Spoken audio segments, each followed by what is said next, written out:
Ketika ini sudah bersedia di talian bersama dengan saya ialah Lim Sanshin iaitu Persatuan Pemimpin Muda Universiti Melaya. Selamat petang Sanshin.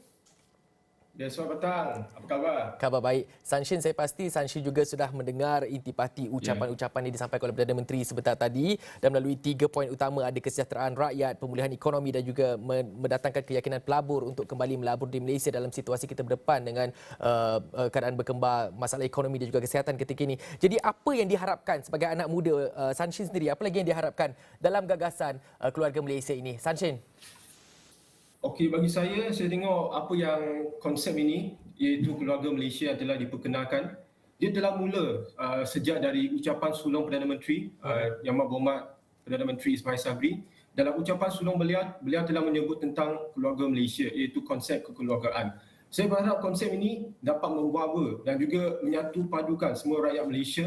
Walaupun sekarang ini kita berada dalam zaman pandemik ini, kita haraplah perpaduan dalam kepelbagaian iaitu unity in diversity iaitu status quo yang telah negara kita kekalkan dari dulu dapat terus dikekalkan dengan baik.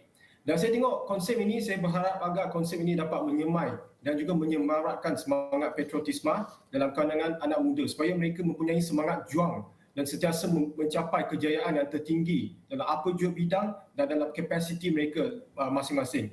Dan seterusnya saya tengok anak muda juga dapat diperkasakan peranan mereka. Contohnya mereka bebas bersuara, bercakap dan juga memberikan pandangan dan sumbangan dari segi idea, tenaga dan kudrat untuk kemaslahatan negara dan juga pembangunan negara dan juga rakyat.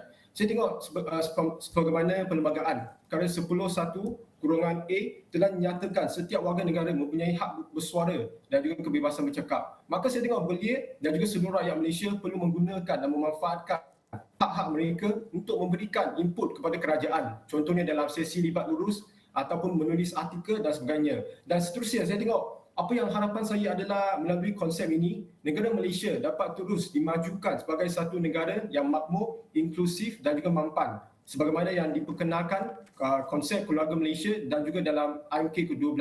Iaitu kami nak lihat Malaysia sebagai sebuah negara yang makmur, iaitu Malaysia mampu bangkit dan juga cukup resilient, berdaya tahan dari krisis berkembang iaitu ekonomi dan juga kesihatan. Kami nak Malaysia resilient iaitu berdaya tahan dan dapat memulihkan keadaan yang kita hadapi sekarang. Baik. Dan juga inklusif iaitu kita satu konsep yang merentasi agama, bangsa dan juga menyatu padukan semua rakyat Malaysia dan juga makmur iaitu sebagaimana wawasan kemakmuran bersama dan juga mampan sebagaimana agenda pembangunan mampan 2030 SDG United Nations. So kami nak nampak nilai muli, contohnya inclusivity, common ground dan juga kesyukuran dapat teruskan dan dipupuk dalam kalangan semua rakyat Malaysia supaya kita dapat menggabungkan idea, tenaga dan kudrat rakyat Malaysia sebagai keluarga Malaysia untuk negara dan memastikan mereka berikan yang terbaik kepada negara pada segala masanya. Baik, Sanshin merupakan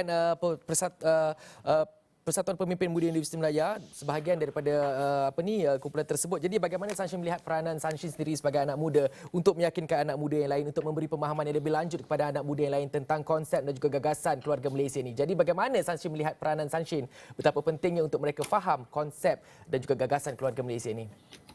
Okey, pertama sekali saya tengok anak muda memang memainkan peranan cukup penting kerana dalam pembentangan IMK 12 juga Perdana Menteri telah menyebut anak muda kita adalah pemimpin keluarga Malaysia pada masa hadapan. Kita pun tahu kan anak muda memainkan peranan cukup penting.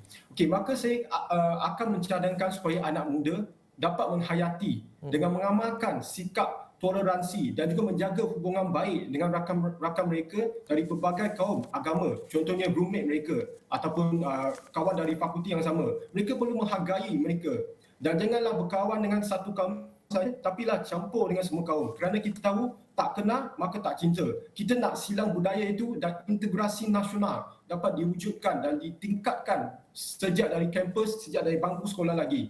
Kedua, saya tengok anak muda perlu aktif untuk melibatkan diri dalam pelbagai aktiviti pembangunan negara. Contohnya seperti fellow perdana, parlimen belia dan juga seperti yang telah dilancarkan tadi iaitu kumpulan penasihat anak muda yang pernah dilancarkan dan juga dicadangkan. Seterusnya adalah anak muda perlu mempromosikan konsep ini kepada kawan-kawan mereka melalui media sosial. Kerana kita tahu kan anak muda ni sekarang sangat pandai menggunakan media sosial untuk membuat kerja, mempromosikan. Maka anak muda boleh berkongsilah contohnya gambar-gambar dari Instagram yang buat bomba Perdana Menteri ke, Jabatan Penerangan ke. So mereka dapat mempromosikan konsep ini kepada kawan mereka. So semua rakyat Malaysia akan cakna tentang isu ini dan juga konsep keluarga Malaysia. Dan keempat, saya tengok anak muda perlu menerapkan sikap ini, iaitu konsep keluarga Malaysia dalam kehidupan mereka. Mereka perlu pentingkan sikap kebersamaan, iaitu bersama kawan-kawan mereka dan juga mencari common ground. Contohnya, mereka perlu menggunakan kepelbagaian yang telah wujud dalam negara kita, kepelbagaian agama bangsa seperti kekuatan. Contohnya, kita makan nasi lemak, roti canai, ketupat, capati dan juga main sukan seperti wushu, tai chi untuk menyihatkan badan. Kita tengok dalam negara kita dapat pelbagai agama bangsa, makanan, sukan. So saya tengok inilah yang anak muda perlu ada dan juga sentiasa bersemangat untuk berkhidmat dengan negara dalam apa juga kapasiti supaya dapat membawa Malaysia ke dunia dan membawa dunia ke Malaysia. Itu yang saya nak cadangkan.